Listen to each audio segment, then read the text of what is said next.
Please note that this podcast contains general advice, which may not be appropriate for you. Hey there, welcome to BG Private's latest podcast episode where we're diving into one of the most important and often the most tricky topics to discuss, our relationship with money.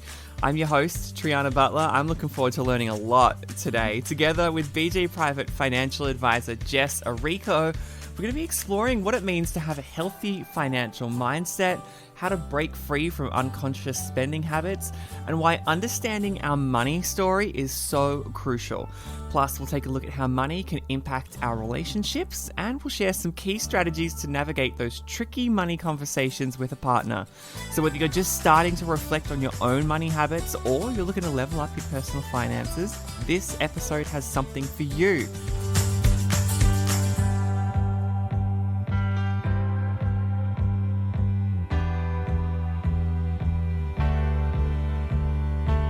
Hello, Jess Orrico. Welcome. Hello. Thank you. I'm excited as well. I'm so thrilled to have you here. Let's start off with the basics. When we're talking about a healthy relationship with money, what does that look like?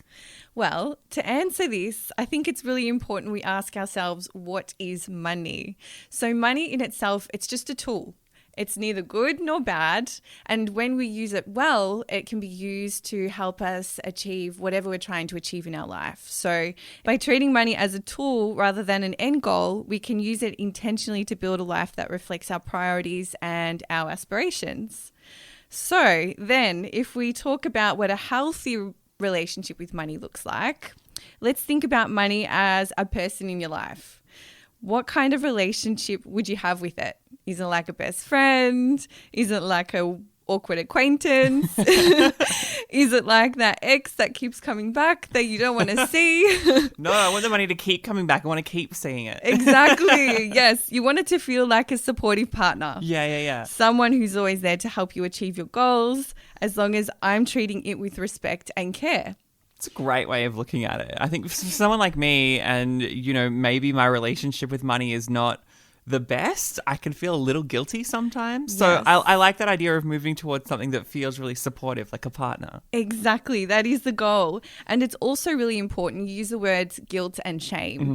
It's really important that we have compassion for ourselves and acknowledge that making financial mistakes, they're opportunities to learn and not to feel guilty and shame. Now, from all of your work in the industry, what are the most surprising things that people discover when they start looking at their habits in making money and then their habits in spending money as well? Well, do you ever hear people say, I just don't know where all my money goes? All the time. I often am the person saying that. Yes, I can relate to. I definitely used to be this person as well. So this is a good example of unconscious spending. This is when we're spending too much money on just impulsive spending and we're not spending enough money on things that give us joy and value in our lives. So I'm not talking about little things like buying a $3 coffee, but rather recognizing patterns that can add up to significant costs over time. So as an example, buying the latest gadgets we don't really use or shopping for clothes that we rarely wear. These expenses, they really stem from habits or impulses rather than conscious choices. So if we become more intentional with how we spend our money, this helps us feel like we're really filling up our cup and not missing out on when we choose to not spend money on something that isn't really aligning to our values. It's all about really creating a life that we love and not just managing our expenses and maintaining the same financial position over and over. That's a really good way of looking at it. And I feel like a little better about my own spending now because when I'm buying gadgets, I am at least waiting until I know I really need them. So Good. Appreciate that. That is a good start. That's a confidence booster. I'll take that. So what is a simple way to figure out if your spending aligns with what it is that you value the most? Yes. So, we can do a very simple exercise when it comes to this topic. We can start by just identifying our top 3 values in life. And the reason why I love this topic about our relationship with money is because it's not just our relationship with money that we're speaking about. It's about a very holistic approach to what brings us value in life, in all areas of life, and not just money. So if we take our top 3 values, as an example, family, health, or travel. They could be somebody's top 3 values. Okay. Then let's take a bank statement. We could just take 2 weeks worth of spending. That's all we really need. Now, 2 weeks worth of spending is not going to give us a reflection of how much we're spending for the full year, but it is going to show us our patterns, our money patterns. And we can identify just from 2 weeks where we're spending our money if it aligns to what brings us value, or whether we're spending our money things that really bring us no value. So this is a really cool way just to start the process. It's all about creating awareness. And when we create some awareness, we can start our journey to aligning our spending with what we value. Being a little more mindful about it. Yes. I really like that. Exactly. So from your work, and I should have asked, but how long have you been doing this for? Like, you're very experienced. Oh, thank you. Yes, it's been almost 10 years now. So I've been a financial advisor for a large portion of that. Incredible. So we're talking to someone who really knows what they're talking about. In your experience, how often do you see people spending money on things that they don't actually care about? Oh, it's incredibly common. How often are we on Instagram buying something that's just popped up on our advertisement that we all of a sudden need so urgently? Social pressures and advertising, they make us feel like we should spend on certain things. Designer clothes, new gadgets again, or going out to fancy restaurants, fancy holidays, fancy cars. Many people don't realize how much of their spending is driven by external expectations rather than their own values. As an example, let's talk about our earlier values of family, health, and travel. How often and how many of us are spending so much money on Uber Eats and takeaway when we value our health? I mean, I can't think of too many Uber Eats orders that are going to be amazing for your health. So it's just a good example of how we are unconsciously spending on things that aren't in alignment with what we value. There's definitely room for improvement there, I feel. Yes. So you mentioned earlier, you said these words, someone's money story. Yes. So what is a money story? How does our upbringing influence the way that we then, as adults, go about handling our money? Oh, it influences us in more ways than people realize. So our upbringing really shapes our beliefs about money. If you grew up hearing money doesn't grow on trees or we can't afford this, you may develop a bit of a scarcity mindset, always fearing that you're never going to have enough. Or on the other hand, if money was never spoken about in your family, you might avoid money conversations altogether, which can be a bit of an issue entering a relationship with your partner. Like, just because you're not used to having those conversations, you haven't built that muscle up, I guess? Exactly. Or it's a bit of taboo. Like in your friendship group, as an example, are you talking about money? Do you talk about money stresses or money conversations that you're having with your partner? It's a little bit of taboo still. So I even find now I'm making more of a conscious effort to have these conversations with my friend.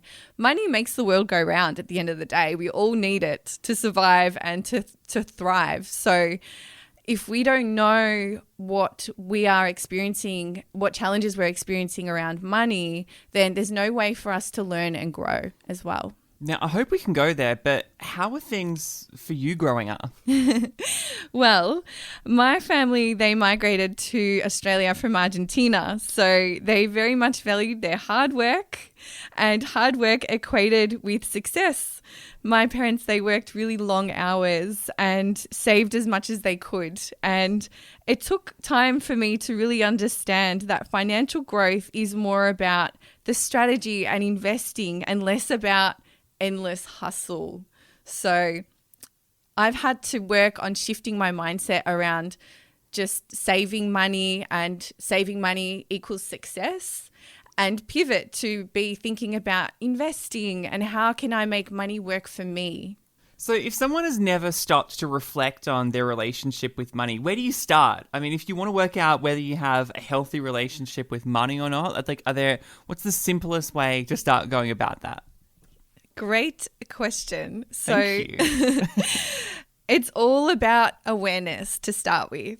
Start by getting curious about your habits, beliefs, and feelings around money. Ask yourself, where did my perception of money come from? Who in my upbringing thinks the same or the opposite to me? What stories about money have I internalized? Does money feel scarce or abundant? Okay, there's 4 questions there that if you seriously pause this podcast and write down your answers right now, because that's a really valuable way to start. So once someone's done that, then what? Yes. So that is a big deep dive, and that can take some time as well. So, and you'll notice when you're answering these questions, they not only tell you about your money story, but they also help you unpack other areas of your life as well. You know, your relationship with your parents or your siblings, or your relationship to your work. You know, how much of the work that you do is driven by the fact that potentially as a child you didn't have much, and your goal today is to ensure that you never end up in the same position that you were in as a child. So you'll notice that a lot of people that are in very successful roles and very financially successful as adults are really driven by the fact that they've grown up in an environment where they've had nothing. So once we answer those questions, let's look at financial behaviors. Like I mentioned before, review your bank statement, and 2 weeks, it will take you honestly no more than 10 minutes to just have a quick look at your bank statement. Just run through it with 3 different highlighters? Exactly. Notice if you like Uber Eats, I'm mentioning that again because it's such a common behavior that people are spending money on. So if we just take our bank statement, have a look, where are you spending your money? Track your spending and identify any patterns that you're experiencing. You know, I did this exercise with my brother, and I noticed that he works as a paramedic. And so I noticed that when he was on his day shifts, when he was on his on shifts at work, it was Uber Eats. And then he'd have a grocery shop when he had his days off. So it's about identifying those patterns and then creating some awareness and then making little shifts to align our spending with our values. So Jess, what about for people who feel like they have a bit of a challenging time in managing their money? Yes. So often a strained relationship with money comes from either avoidance or feeling really out of control or feeling a bit of a void. But those play into each other because you get scared of it, so you avoid it because you're scared of it because you avoid it, and it just keeps going, right? Exactly. It's a vicious cycle, unfortunately. So by facing your finances head on and really treating the process as exploration rather than judgment with compassion, like we spoke about earlier, you can really start to untangle those emotions and create a foundation for positive change. So it's all about being very compassionate with yourself in this process. We are chatting with Jessica Orrico, a financial advisor from BG Private. Now, Jess, let's turn our focus to the topic of money in relationships. Like it hasn't already been sticky enough today. Let's really dive deep here. I know money can be a really tricky subject for couples because if we think of everything that we've talked about today and how challenging that could be for one person, you're then having to deal with someone else's drama as well. Yes. So what are some red flags that people should watch out for when it comes to finances in intimate relationships? Yes, there are a few of them. And if you are entering a new relationship and you're exploring a new relationship, it's a really good idea to have these front of mind when speaking with your potential partner. And if you are already in a relationship, there are ways in order to navigate these red flags and have those conversations. So when we're talking about red flags, the first one that comes to mind is secrecy around money. So this could indicate things like maybe some hidden debt or secret purchases, or they may be dishonest around the income that they're making. And sometimes, unfortunately, this really points to deeper issues such as, unfortunately, infidelity could be a big one. Transparency is key. Financial secrecy, it really erodes trust and can lead to serious consequences down the line. Now, the next one I can think of is avoiding money discussions. So do you have a partner that continuously brushes off and avoids talking about money and financial goals and leaves all the responsibility to the other person? This can be a sign of a big imbalance in a relationship. And this often stems from feeling shame and being judged. And it could indicate something like maybe a significant amount of debt or a bit of a feeling out of control with how they're spending their money. Over time, this lack of communication can really lead to trust issues and financial instability. And if you're not working with your partner on achieving financial goals, things are not going to happen as efficiently as if you were working together. Now, the next one is quite a serious red flag. And if you're in a new relationship, I would really look out for this one as one that should be taken very seriously, and that is financial control. So does your partner want to be in complete financial control? Do they potentially not want you to work? Do they not involve you in money decisions that affect the two of you? And this can really lead to issues down the track. I'm 32 years old. Everyone around me is having babies. And unfortunately, for those that may be those women that are having babies that are financially dependent on their partner, can find themselves in a position where they're having to look after a child and their partner may not be financially providing for them, or they feel like they need to leave the relationship. And having no financial input can really lead to a place where the mum cannot leave the relationship and they have no choice but to remain in that relationship because they've got no income, no financial support. They won't be able to get a job because they've got a young child. So this is a very serious issue. And if you find yourself in this situation, there are government bodies that can actually help you get out of that situation. But if you're in a new relationship and you see these signs, a good idea to have a conversation with your partner. And even if you are not the breadwinner in the relationship and you don't financially contribute, it's still your responsibility to get involved with where the finances are at. Because if you're in a relationship, the money is your business too. It's definitely a red flag. Yeah, yes. And you'll be shocked and amazed at the amount of women that find themselves in that position where they're quite happy not working and they're quite happily being financially supported until it's time that the relationship needs to come to an end, and then they have no way to exit. So it's a good idea just to be aware of that. A few other red flags would be consistently overspending and living beyond your means. So look, I've been in this situation before when I was younger. Credit card debt, spending too much money on dinners out and outfits for the weekend and so on. But if there is not an active effort to make changes and improve and work together in the relationship, then that's a bit of a red flag that one of the people in the relationship is not willing to change. Unequal financial burden is another one. So I do feel really sorry for the men in this world at the moment. Instagram has been very good at making the younger generation feel like they need a very glam lifestyle.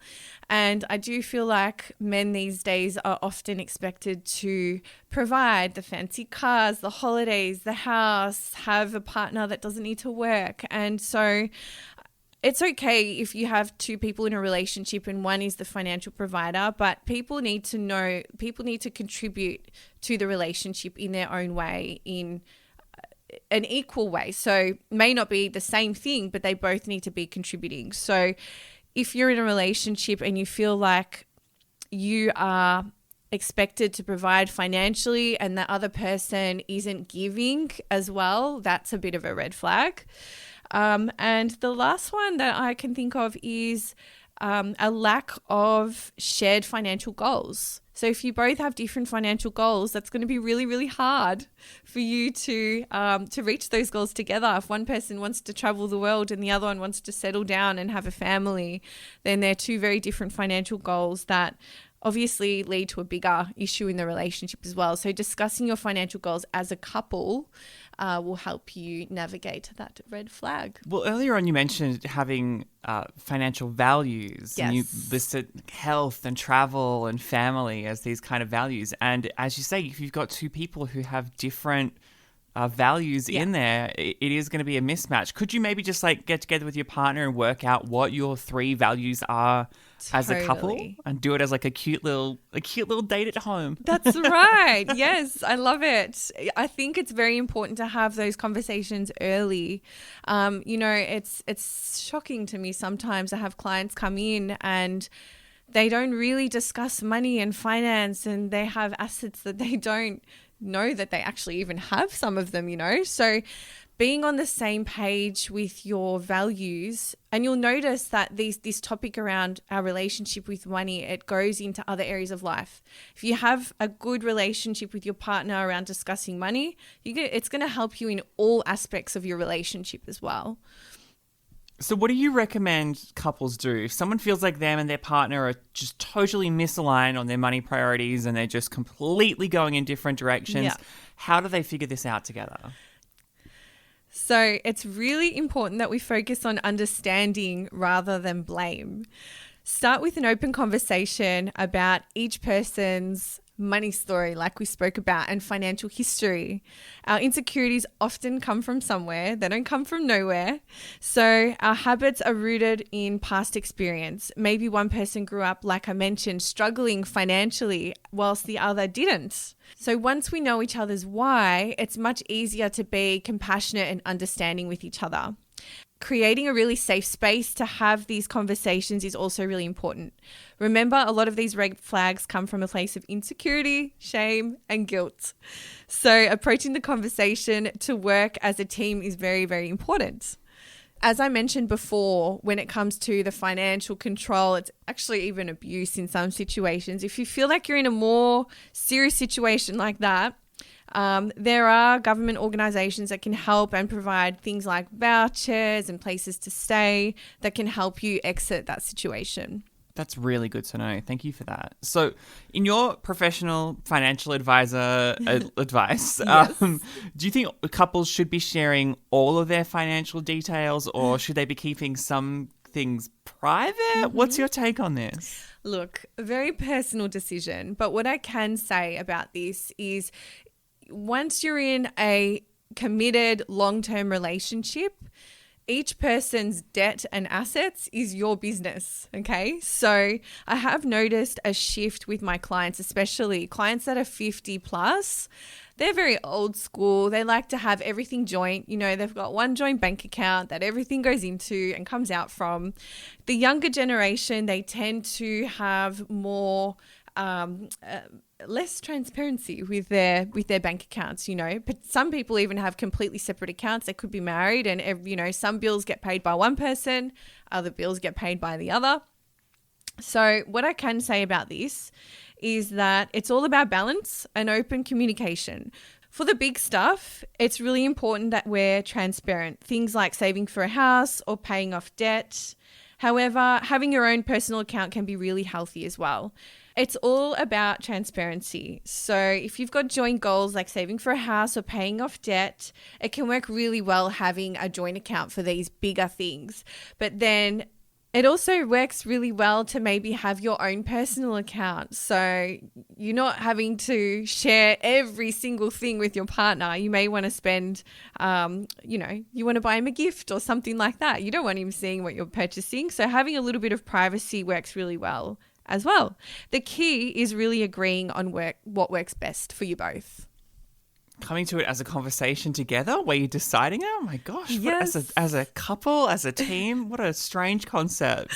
I know that having these kind of money conversations, it can be really awkward. We've already discussed the kind of guilt and shame that people can feel. And when people are made to confront that, that can turn really nasty sometimes. So how do you approach these kind of conversations without it suddenly turning into a fight?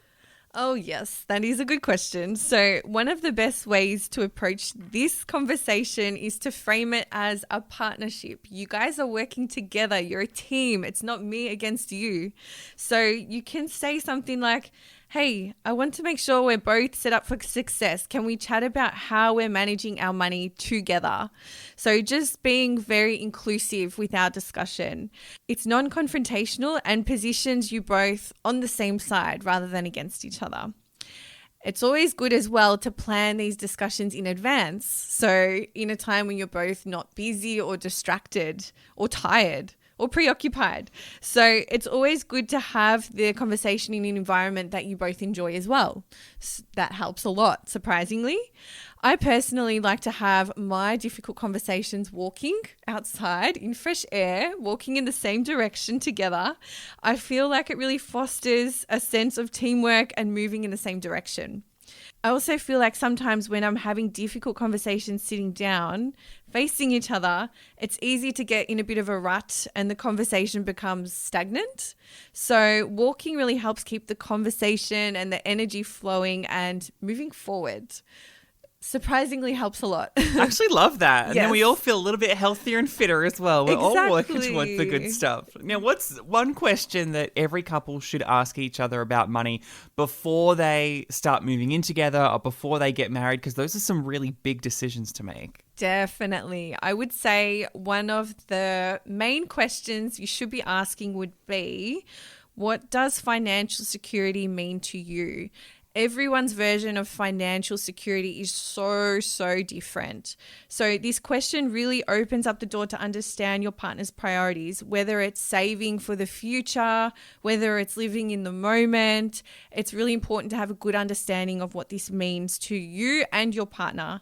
It sets the tone for aligned financial decisions for the rest of your relationship. So everything we've spoken about today so far is really important for us to improve the quality of our life and our relationships.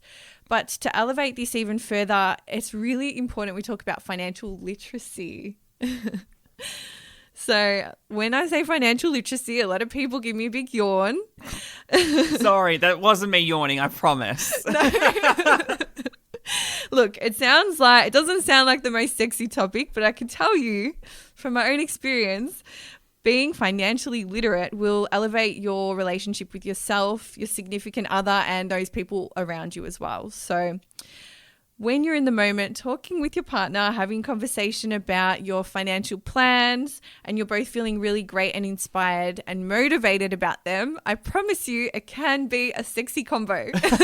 Hell yeah. We are chatting with Jessica Orrico, a financial advisor at BG Private. Now, Jessica, people who are listening to this podcast, you know, if you're listening this far in already, you're still going, you're obviously wanting to learn more about financial literacy. Let's dive in a little more on that. What is financial literacy? Yes. So financial literacy is all about understanding how money works, how to manage it, how to grow it, how to make it work for you. It's not just about budgeting or saving, but understanding key concepts like investing, debt management, interest rates, how to plan for long-term financial growth. When we talk about financial literacy, we're talking about giving people the knowledge and confidence to make smart decisions with their money, whether it's deciding to invest or avoid debt traps or even to navigate financial challenges in life. It's really important for us all to know. Now, you probably can tell I'm excited about this topic. So, as you should be. It's your thing, right? Yes. So financial literacy, it's empowering. It really is. When you understand how money works, you're in control. You're able to make decisions that align to your goals and values. You're not reliant on anyone either. So that's really important. Rather than being driven by fear or impulse or misinformation. Financially literate people manage their finances effectively, they avoid common pitfalls, and ultimately they achieve financial independence. It allows you to build wealth, protect yourself, protect your family from unexpected financial stress, make informed decisions, and contribute to a much better quality of life. Now, in today's world, when money is such a big part of everything that we do, whether it's buying a home, planning for retirement, navigating the ever-changing job market, being financially literate is so crucial. It's such a crucial life skill. Yeah. So it's the foundation of achieving freedom, stability, and peace of mind. If you're financially literate, you're not only securing your financial future, but you're also more confident and better prepared to tackle whatever life throws at you. Now, let's say someone is, not as financially literate as they would like to be. Where can someone start if they want to work on this?